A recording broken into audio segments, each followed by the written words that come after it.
nkaba narireze icyaha nakoreye ku Kiliziya ya Kiziguro, twishe Abatutsi bari bahungiye hano ku Kiliziya ya Kiziguro tubajyana ku rwobo hariya hepfo.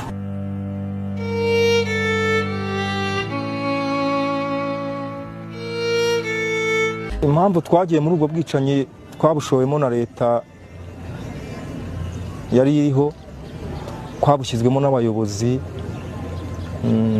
tubukoreshwa n'abasirikare bari bavuye i Gabiro.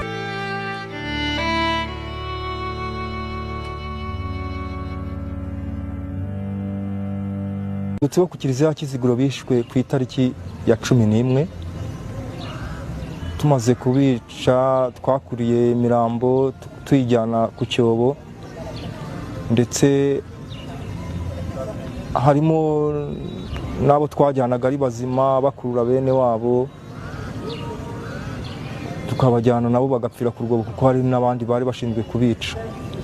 Ubwicanyi bwakozwe n'abantu benshi, twari tuyobowe n'abasirikare, tuyobowe n'abayobozi, harimo Gatete wari wahoze ari burugumesitiri, harimo Nkundabazungu wahoze ari kesi wa komine Murambi, n'abandi benshi, n'impunzi zari zarahungiye mu makambi ya Rwakirenga, Bidudu na Kabukungu.